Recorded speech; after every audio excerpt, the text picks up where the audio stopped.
Est-ce que tu réalises que tu vis peut-être déjà avec plus d'intelligence artificielle que d'êtres humains autour de toi?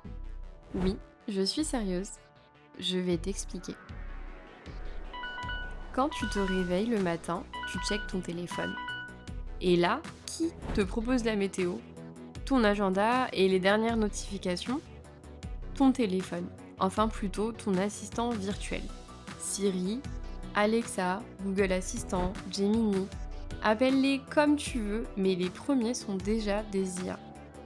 Alors attention, elles ne comprennent pas vraiment ton humeur du matin, et heureusement, sinon elles te diraient juste retourne te coucher. Ensuite, peut-être que tu vas te déplacer. Et qui calcule le trajet le plus rapide? Encore une IA. Je sais, tu appelles ça un algorithme. Il ou elle suivent le terme que tu choisis. Analyse le trafic en temps réel, les accidents, les bouchons. Et parfois, cela conduit quand même dans un cul-de-sac. Personne n'est parfait. Puis, arrivé au boulot ou à l'école, tu ouvres ton ordi. Et là, tu tapes un mail. Gmail te propose déjà la fin de ta phrase. Pas parce qu'il est devin. Rappelle-toi, l'épisode 2, l'IA ne pense pas.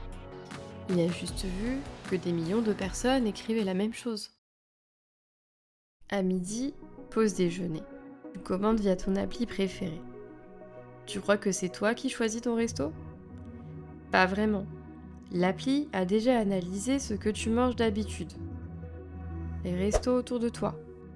L'heure de la journée. Et te balance pile l'offre qui te fait craquer. Avoue, c'est fourbe. Et le soir, parlons-en. Netflix. Tu pensais avoir l'embarras du choix?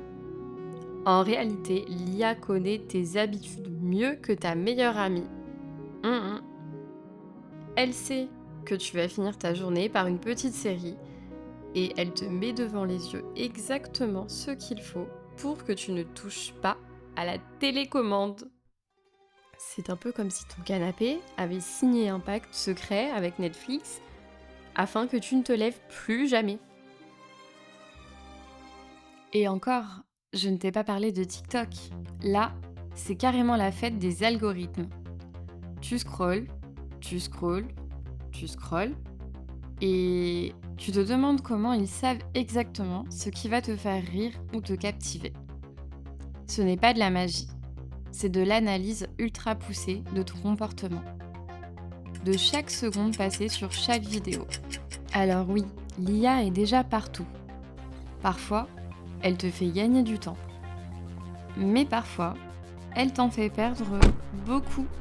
Une chose est sûre, tu ne passes pas une journée sans elle, même en essayant. Et si tu veux comprendre comment on en est arrivé là, je t'invite à regarder l'épisode 1 sur les origines de l'IA. Parce que tu verras, tout ça n'a pas commencé avec TikTok, mais dans les années 50, avec des machines qui savaient à peine jouer aux dames.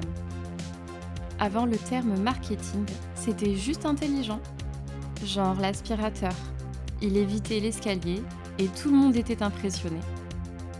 Oui, c'est un aspirateur intelligent. Maintenant, c'est forcément de la super IA. Même les réveils sont IA. Juste parce qu'ils ne sonnent pas le week-end.